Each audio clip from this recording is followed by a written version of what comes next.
죄에 빠진 인간이 구원을 받는 데 있어서 가장 중요한 사건은 예수님의 십자가입니다.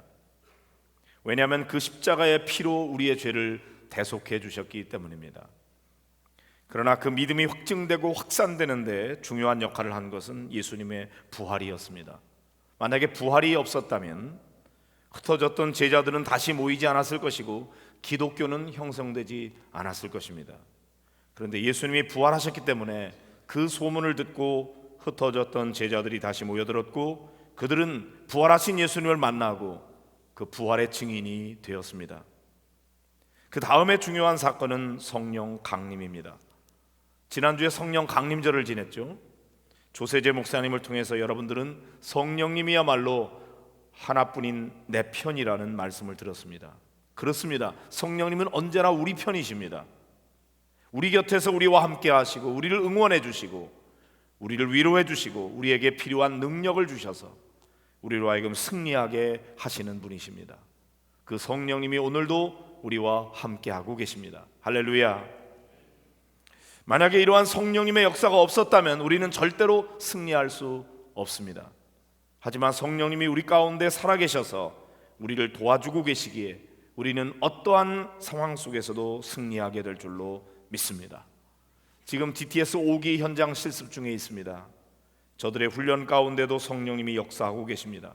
때로는 어디로 가야 될지 무엇을 해야 될지 알지 못할 때에도 성령님께서 저들을 마음을 감동시키셔서 인도해 주시고 은혜를 베풀어 주십니다.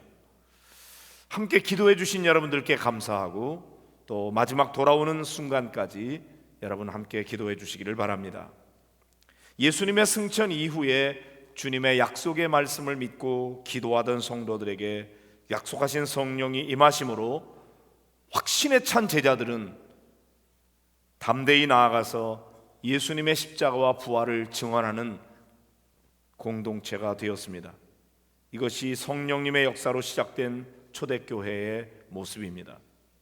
오늘 본문은 바로 부활하신 예수님께서 두려워하고 있는 제자들에게 나타나셔서 저들에게 먼저 평강을 선포해 주시고 손과 옆구리를 보여주시며 자신이 바로 십자가에 죽었다가 다시 부활한 바로 그 예수라고 하는 사실을 확증해 주는 그런 내용입니다. 19절 20절을 보실까요? 시작. 이날 곧 안식 후 첫날 저녁 때에 제자들이 유대인들을 두려워하여 모인 곳에 문들을 닫았더니 예수께서 오사 가운데 서서 이르시되 너희에게 평강이 있을지어다. 이 말씀을 하시고 손과 옆구리를 보이시니 제자들이 주를 보고 기뻐하더라. 아멘. 예수님이 부활하셨다는 소식을 듣고서 제자들이 모이기는 했으나 아직 부활하신 예수님을 직접 만나지는 않은 상태입니다.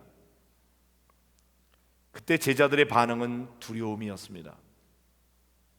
부활이 진짜 사실일까? 아니면 어떡하지? 의심을 동반한 두려움이 있었습니다. 또 예수님의 부활 소식이 가져올 파장을 생각할 때에 두려움이 몰려왔습니다. 예수님을 십자가에 못 박아 죽인 그 사람들이 가만두지 않을 텐데 어떤 일이 벌어지게 될지, 앞으로 일어나게 될 일들을 생각하면서 그들은 두려움이 몰려왔을 것입니다.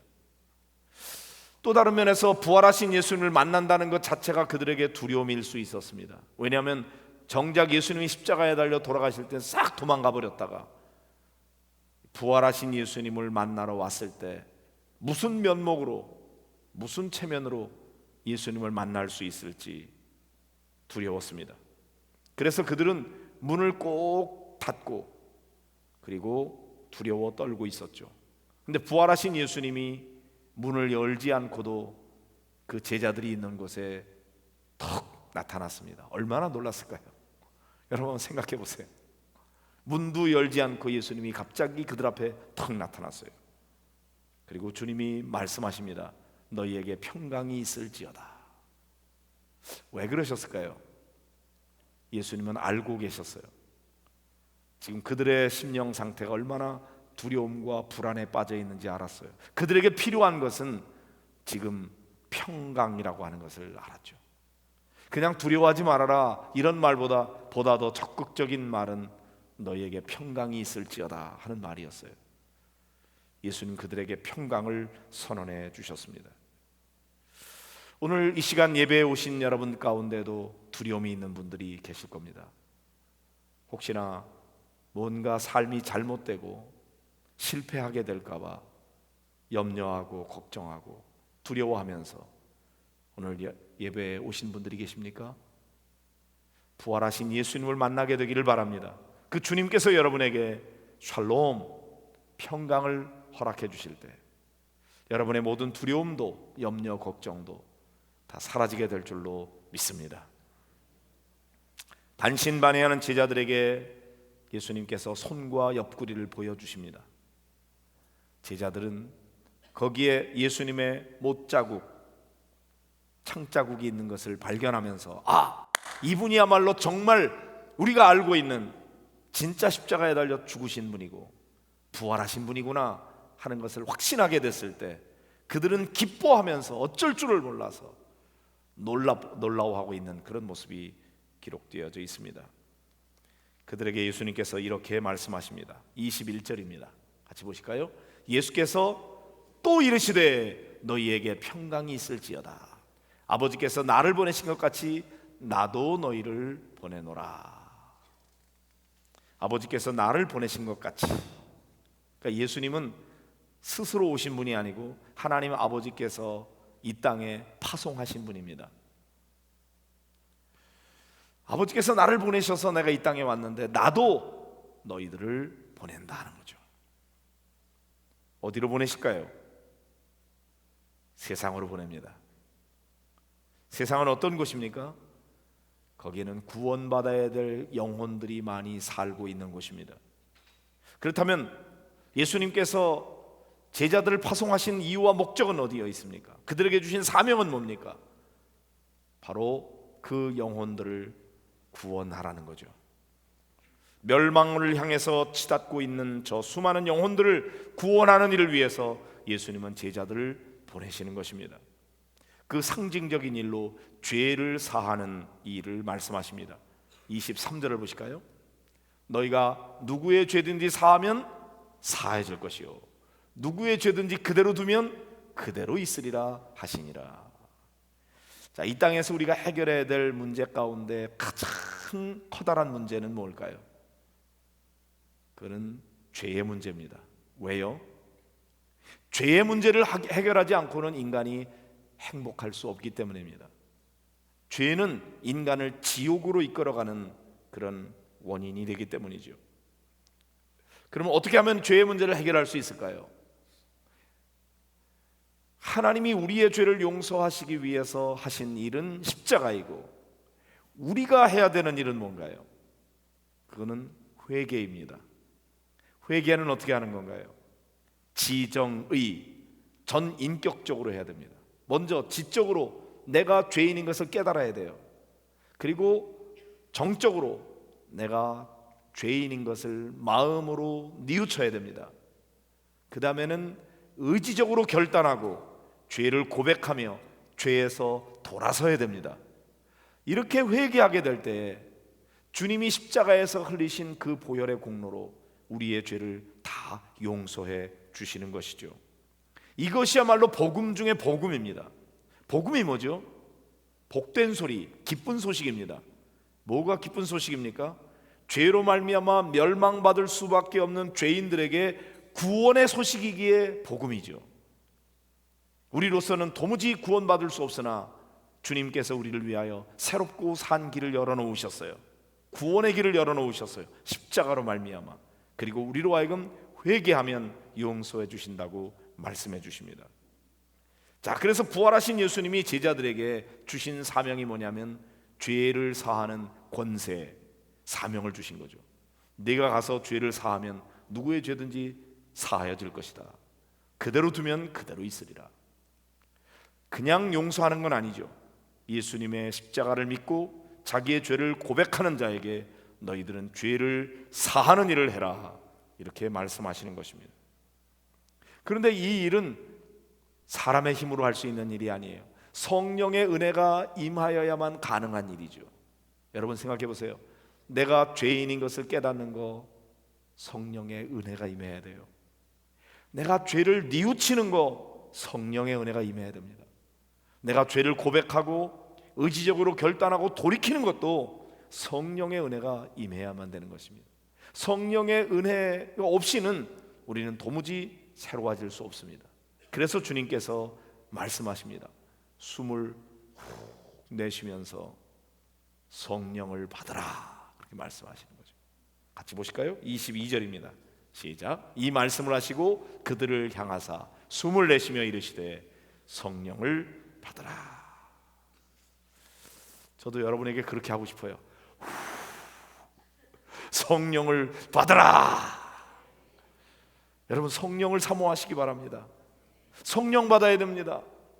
성령의 은혜 없이 죄를 회개할 수 없고 정결함을 받을 수가 없고 우리가 의롭게 살아갈 수가 없기 때문입니다. 오늘 이 시간 예배에 오신 여러분 가운데 성령의 임재가 있기를 주의 이름으로 축복합니다. 이제 성령 받은 성도들은 뭐 해야 되나요? 세상에 나아가야 됩니다. 아버지께서 나를 보내신 것 같이 나도 너희를 보내노라, 이렇게 말씀하시죠. 그래요. 우리는 모두가 다 파송받은 자들이에요. 제자들을 파송한 것처럼 주님께서 우리들을 파송하십니다. 어디로?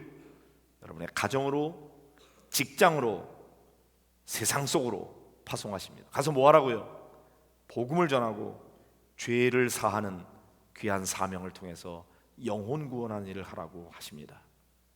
그 사명을 잘 감당하는 여러분들이 되시기를 바랍니다. 그리고 제가 북미 인디언 선교지를 다녀왔습니다.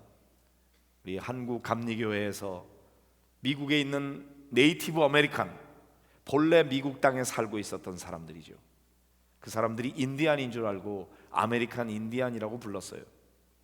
그 인디안 선교를 위해서 선교사들을 파송했습니다.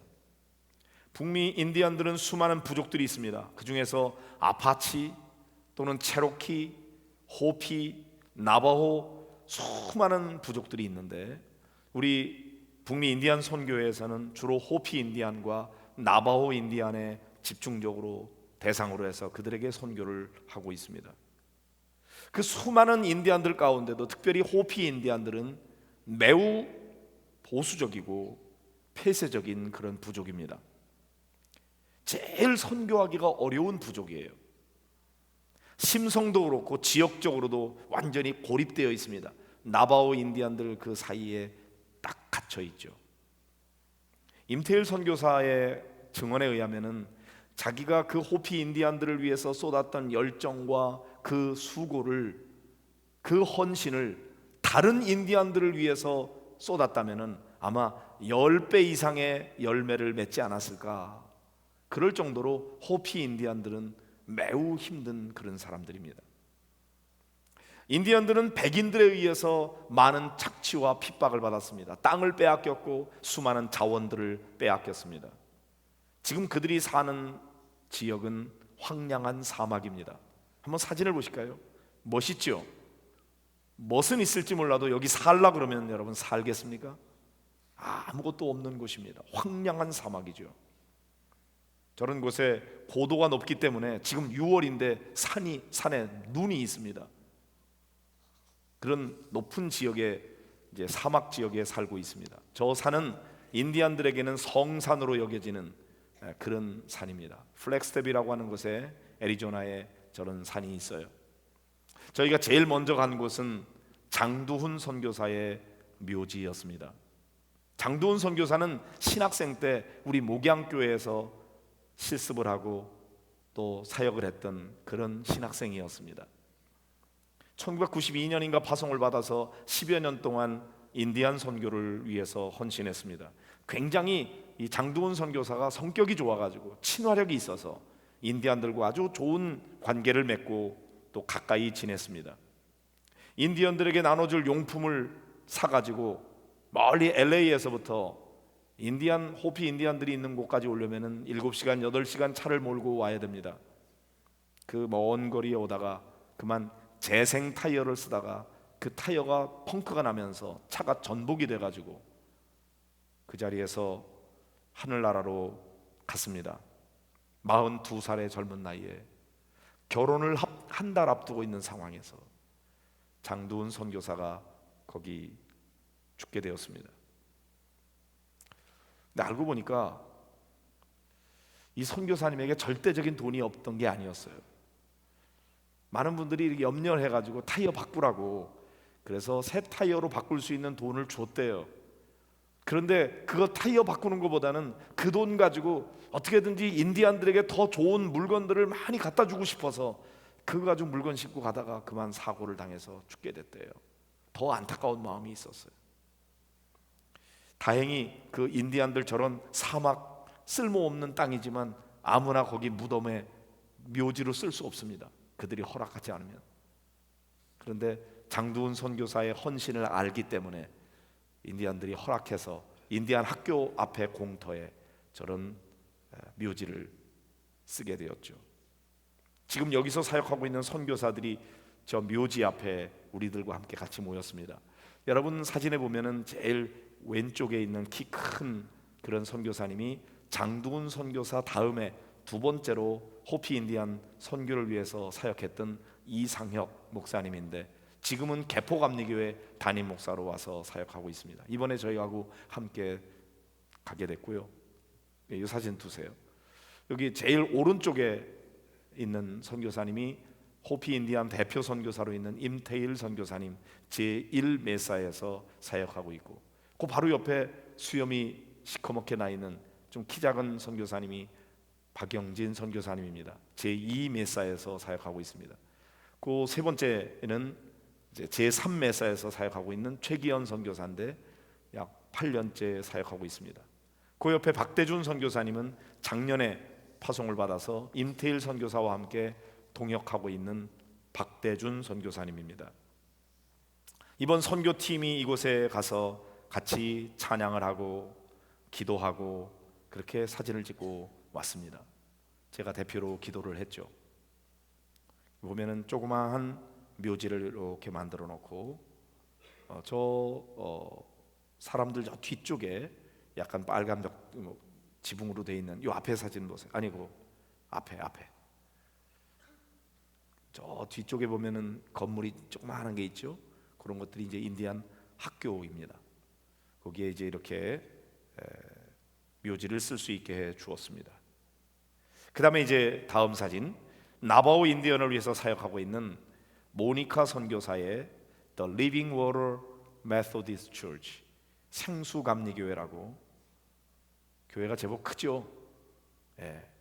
아무도 안 쓰던 교회였는데 나바오 인디언들이 있는 그 윈슬로라고 하는 도시에 있는 그런 교회를 비교적 싼 값에 사서 모니카라고 하는 여자 선교사, 평신도 선교사입니다. 아이들을 얼마나 사랑하는지 150여 명의 어린이들과 청소년들을 위해서 열심히 먹을 것들을 나누고 그들을 위해서 섬기는 그런 일들을 하면서 아주 행복하게 목회하고 있는, 주로 아이들은 결손 가정의 아이들입니다. 75년 된 교회, 비어있는 교회였는데 이 교회를 매입해서 어린이 사역을 잘 하고 있는 모니카 선교사 사역지를 다녀왔고요. 그 다음에 제3메사 교회인데 최기현 선교사님이 사역하고 있는 교회입니다. 호테빌라라고 하는 이름을 가지고 있는 그런 교회인데 그 교회 안에 들어가면 이제 최기현 선교사님이 사역에 대해서 소개하고 있습니다. 내부를 보면 요만한 작은 그런 교회입니다. 근데 이 개인의 땅에 교회를 지어가지고 때때로 땅 주인과 마찰이 좀 일어나고 있는데 50년이 넘는 역사를 가지고 있는데 기록이 없어서 누가 어떻게 목회하다가 여기까지 오게 됐는지를 아직까지는 잘 모른다 그래요. 최기현 선교사님이 제1마에사에서 한 3년여 정도 일하다가 지금 3메사에 가서 한 5년 정도 이렇게 사역을 하고 있습니다. 그런데 지난 겨울에 예배 중에 옆에 교육관이 저렇게 불이 붙어서 완전히 전소가 되고 말았습니다. 그래서 저렇게 완전히 부서져서 도저히 쓸 수가 없어서 건물을 다 허물고 그 옆에 가까운 곳에 조그마한 이제 교육관을 새로 지어서 어린이 사역을 위해서 필요하기 때문에 밖에서 보면 이렇고 내부에 가면 저렇게 깨끗하게 예쁘게 교육관을 새로 지었습니다. 제2 메사의 교회는 2대 선교사인 이상혁 선교사님이 지은 순고보비라고 하는 교회가 있는데 현재 좀 문제가 있어요. 지금 이분이 박영진 선교사님이 제1 메사 교회에서 이제 보고하는데 교회를 현재 뺏긴 상태입니다. 교회를 잘 지어서 거기 가서 사역을 했는데 인디안 중에 한 가정이 몸도 아프고 막 이렇다고 일주일만 와서 살겠다고 그래서 들여놨더니 그 사람들이 와서 살면서 안 나가고 선교사를 내쫓아 버렸어요. 그 뒤에 배후에 부족들이 이제 지도자들이 있기 때문에 그들과 막 싸우고 다투고 그러면 그들에게 선교가 안 되니까 잠시 나와서 선교사님 집에서 10여 명의 이제 그 이메사의 성도들이 와서 예배를 드리고 있다고 교회를 다시 찾을 수 있도록 기도해 달라고 기도 제목을 저희들에게 알려주었습니다. 그 다음에 일메사의 교회인데 일메사 교회는 다음 사진 주세요.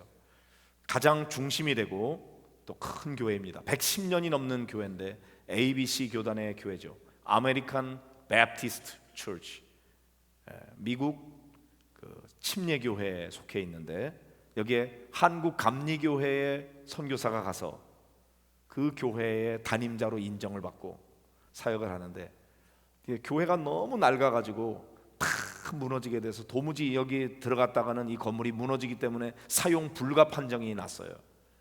그것을 교인들과 함께 임태일 목사님이 일일이 그걸 다 뜯어서 내고 그리고 교인들과 함께 직접 교회를 지었어요. 그런데 임태일 목사님이 한국에서 고사리 교회라고 저 수안보 너머에 그쪽에 있는 교회에서 목회할 때 교회를 직접 지었던 경험이 있습니다. 이분이 재주가 얼마나 많은지 목공일도 잘하고 뭐 트랙터도 몰고 그래가지고 교인들과 함께 직접 예배당을 지었는데 얼마나 아름답게 예배당을 잘 지었는지 하나님께서 그런 경험을 헛되게 사용하지 않으시고 이렇게 잘 지었어요. 저희가 예배를 드리면서 선교사님들과 함께 방문한 목회자들이 소개를 받고 있는 그런 장면입니다. 그리고 예배 중에 전원이 사모님들과 함께 특송을 하고요. 그리고 제가 축도하는 그런 장면을 사진으로 찍었습니다. 그 옆에는 기도실이 있습니다. 이 건물은 예전에 허물었던 교회의 벽돌들 그거를 다시 가지고 이렇게 작은 기도실을 만들었는데 얼마나 예쁘게 잘 만들어. 안에 들어가 보니까 저렇게 예쁜 기도실을 만들었어요. 그리고 스테인 글라스, 예전에 교회에 있던 그런 스테인 글라스인데 그때 교회 건물을 지을 때 목사님이 굉장히 많은 돈을 들이고 애를 써서 저 스테인 글라스를 만들어서 넣어놨대요. 그런데 그 자녀들이 오랜만에 방문했는데 교회가 없어져 버리고 새로 지어서 좋기도 하지만 그 스테인 글라스 얘기를 하더래요. 그거 가지고 이렇게 기도실에다가 넣어놨다 그러니까 얼마나 감사해 하는지. 자, 그 교회당에서 이렇게 보면은 저런 완전한 사막이 있는 그런 지역에 교회가 세워져 있습니다. 이 선교사님은 광야에 꽃을 피우는 것을 비전으로 삼고 있어서 저희가 기념 식수를 했습니다. 예배당 오른쪽과 왼쪽에 나무를 한 그루씩 그렇게 심고 왔습니다. 마지막으로 미션 센터에 대한 보고를 드리겠습니다. 비포장 도로를 쭉 가다 보면은 저런 숲속에 목재로 만든 그런 센터가 있습니다.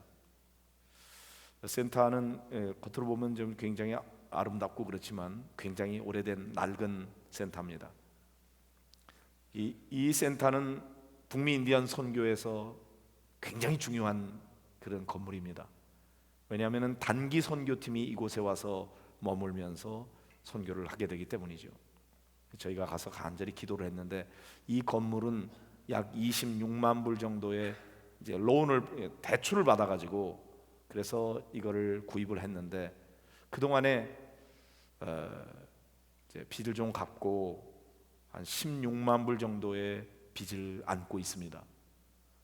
근데 선교사님들이 사역하기도 힘든데 이 원금과 이자를 감당하기가 너무나 벅차요.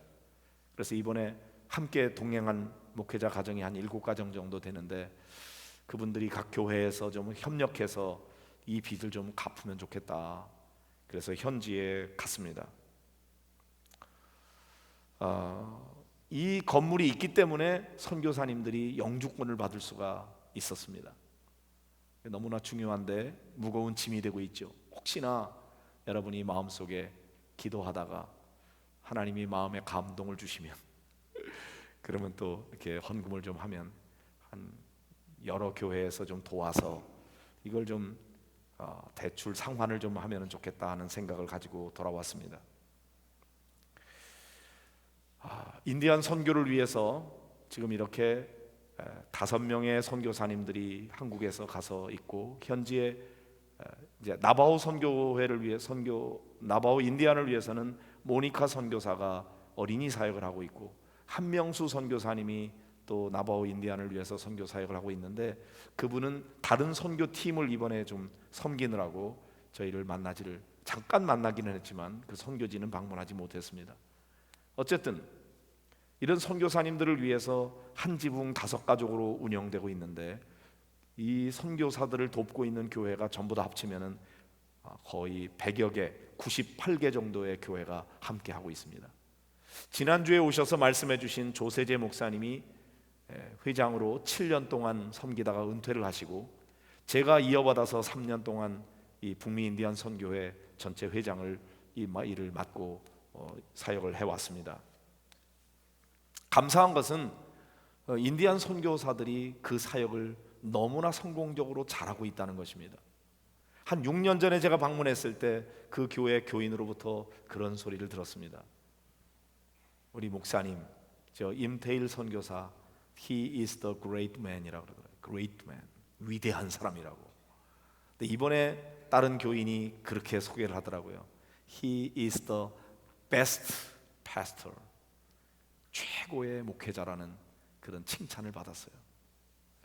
그 교인들로부터 이렇게 존경받는 목회를 하고 있는 목사님, 호피 인디언들 부족 회의를 하는데, 추장들이 모여서 한 달에 한 번씩 회의를 하는데 250년 역사에 없는 처음으로 기독교 선교사로 하여금 와서 시작 기도를 해달라고 부탁을 했답니다. 가서 기도를 했더니 너무나 감사하다 그러면서 매달 와서 기도를 해달라고 그랬는데, 그 사건이 자기들도 놀라운 일이라 호피 인디언들 신문에 전면으로 대서특필이 돼서 기독교 선교사가 와서 기도를 해놓으라고, 그 선교사의 선교 활동에 대한 것을 신문에 낼 정도로 이렇게 선교 사역을 잘하고 있습니다.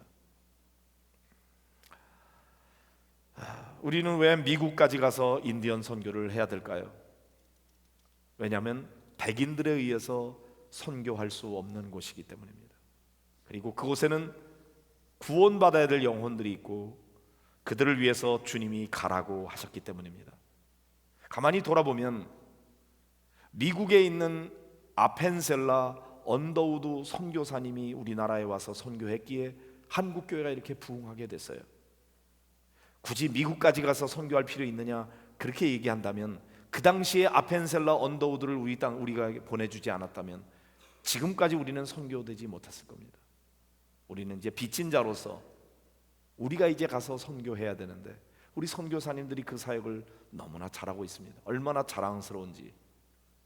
주님께서 말씀하십니다. 아버지께서 나를 보내신 것 같이 나도 너희를 보내노라 말씀하십니다. 사랑하는 성도 여러분, 주님께서 여러분도 세상으로 파송하십니다. 그리고 우리는 이 지역의 주변에 있는 사람들을 전도하는 일만 아니라 멀리 해외까지 주의 복음을 전하는 사역을 감당해야 됩니다. 왜? 주님이 그 일을 하라고 우리를 보내셨기 때문이죠. 모쪼록 지금 미국 다음으로 우리 한국이 많은 선교사들을 파송하고 있는데, 미국의 선교사를 파송해서 선교할 수 있는 나라는 한국이 최고입니다. 왜냐하면 인디안들이 한국 사람을 너무 좋아하거든요. 우리가 할 수 있는 가장 좋은 선교 사역입니다. 여러분들이 함께 위해서 기도해 주시고, 여러분들이 이 선한 역사에 동참할 때 하나님의 놀라운 은혜와 복이 함께 하실 줄로 믿습니다.